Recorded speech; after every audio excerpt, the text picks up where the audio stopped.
new life in America. The sun was barely up when the ship's horn cut through the morning air. It was 7 o'clock on a warm summer day, and after weeks at sea, land was finally in sight. The ship was called the Morning Star, and on its deck stood a tired but hopeful man named Thomas Whitfield, holding tightly to the hand of his 12-year-old daughter, Emily. They had come from Ireland, leaving behind everything they had ever known, chasing something they couldn't quite name, a chance, a future, a new beginning. "Look, Papa," Emily whispered, her voice trembling with excitement. "We're here, we're really here." They said goodbye to the friends they had made on the long voyage and stepped off the Morning Star onto the busy streets of New York. Horses pulled carts through crowded roads, vendors shouted prices, and the whole city seemed to move at once. Thomas looked out at the chaos and felt his chest tighten. "Yes," he thought, "we made it, but now what? We don't have a single coin to our name." He spotted a young man in a green coat weaving through the crowd and gently stopped him. "Excuse me," Thomas said politely. "I'm looking for work, anything at all." The stranger pointed down the road. "Talk to Mr. Jacob Hendry," he said. "He's always looking for hands." Jacob Hendry turned out to be a weathered farmer with a long, narrow face and only 3 fingers on his right hand, the story of a wagon accident, folks said. He listened closely to Thomas's story, then pushed his hat back and gave a small, tired smile. "All right," he said. "You can both work for me. I need a man for the fields and someone to help in the kitchen. Isn't that right, Willow?" Sitting on the back of his wagon was a young Native American woman with warm, steady eyes. She smiled at Emily, a real smile, the kind that made a stranger feel like family. 2 hours later, the Whitfields left New York behind, riding beside Jacob and Willow toward a life neither of them could yet imagine. "How far is your farm, Mr. Hendry?" Thomas asked as the wagon rattled along. 50 miles, Jacob answered. They traveled the whole afternoon. Emily sat close to her father, exhausted but too excited to sleep. "This is America," she thought, her heart racing. "And now I'm American too." After 6 long hours, Jacob finally pulled the wagon to a stop. "Well," he said, pointing ahead, "there it is." Emily stood up to look. The sun was setting, painting the sky orange over endless golden fields and a large farmhouse in the distance. She turned and noticed smoke rising far off to the left.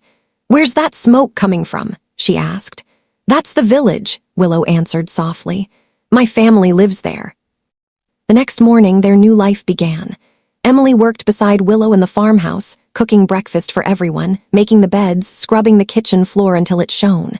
Meanwhile, out in the fields, Thomas worked until his back ached and his hands blistered. After nearly 5 hours without rest, he finally paused to catch his breath. "Why are you stopping?" Jacob barked, storming toward him. "Get back to work," Thomas obeyed without a word. The Whitfields had only 1 day off each week, Sunday, and it was Willow's day off too.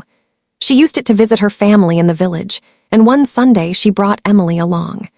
There, Emily met new friends, and even the village chief himself, a tall, dignified man named Gray Eagle, who had a kind wife and a small son. After that first visit, Emily returned to the village again and again, slowly learning bits of their language, feeling more at home among her new friends than she ever did on the farm. But happiness on the farm itself was harder to find for her, and especially for her father. One night, Thomas sat down beside Emily, his voice heavy. "I don't want to work for Jacob Hendry anymore," he confessed. "I want a farm of our own, the Whitfield farm." "I know, Papa," Emily said sadly. Then, after a moment, "But how? We have no money. Mr. Hendry only pays us by the week." 4 days later, Emily and Willow were making beds when shouting suddenly erupted outside. They rushed to the window and saw Jacob Hendry and Thomas standing face to face in the yard, rain beginning to fall. Jacob's face was red with fury. "Do it," he shouted. "No, I won't," Thomas shouted back. "It's Sunday, I don't work on Sundays." "Then get out," Jacob snapped. Emily ran down the stairs and out into the wind and rain. "What's happening?" she asked, breathless with worry. "We're leaving in the morning," her father said, walking fast, his eyes cold and hard. "But how will we eat? We have no money," Emily pleaded. Thomas said nothing at all. That evening, Emily and Willow rode out to the village one last time. "This will be my final visit," Emily thought, heartbroken. Willow felt the same sorrow. She didn't want to lose her closest friend. For 20 minutes, neither girl spoke as their horses moved through the quiet dusk. Then Willow suddenly stopped her horse and pointed toward the river. There, in the current, a small boy was struggling, calling out for help. "I can't swim. Please, somebody help me." "That's the chief's son," Willow gasped. "What do we do?" But before she could finish the thought, Emily had already leapt from her horse. "I'm going," she shouted, and dove straight into the freezing water.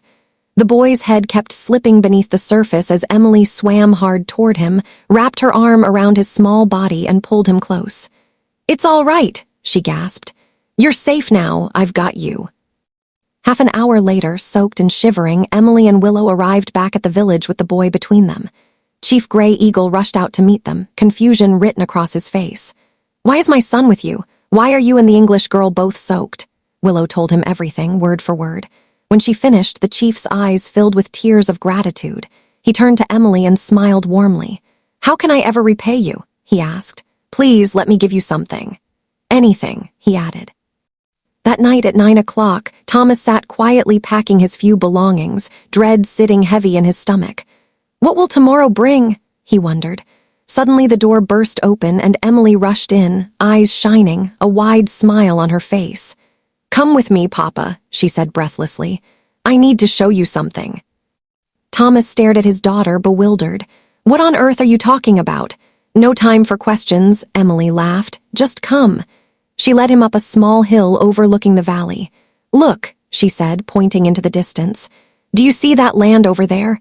"Yes," Thomas answered, still confused. Then Emily told him everything about the chief's son, about the river, about the rescue. When she finished, Thomas turned to her, eyes wide with disbelief. "Are you saying—" he started. "Yes, Papa," Emily said, practically glowing.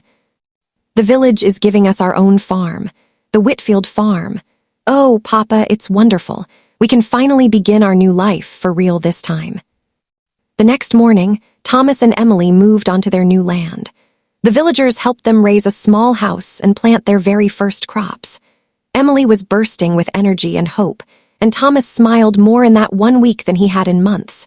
Every morning they woke before dawn, eager to work their own soil that finally belonged to them. Emily loved everything about it. The crisp morning air, the green fields stretching to the horizon, the birds singing overhead. She worked hard, but she never stopped smiling. Her dream of a happy life in America was finally, truly coming true. As the weeks turned into months, the Whitfield farm grew stronger with every harvest.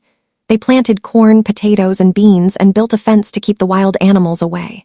Gray Eagle visited often with his family, teaching Thomas how to hunt and fish.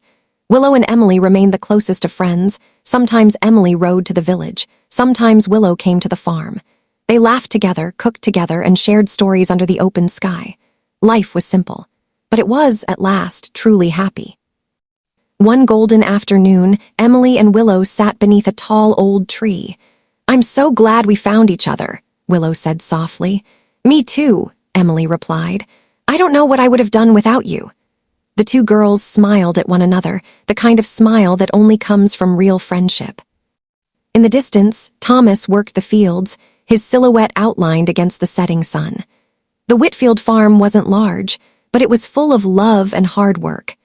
Every evening, father and daughter sat together outside, watching the sky turn orange and gold, talking about their dreams and the future stretching out before them.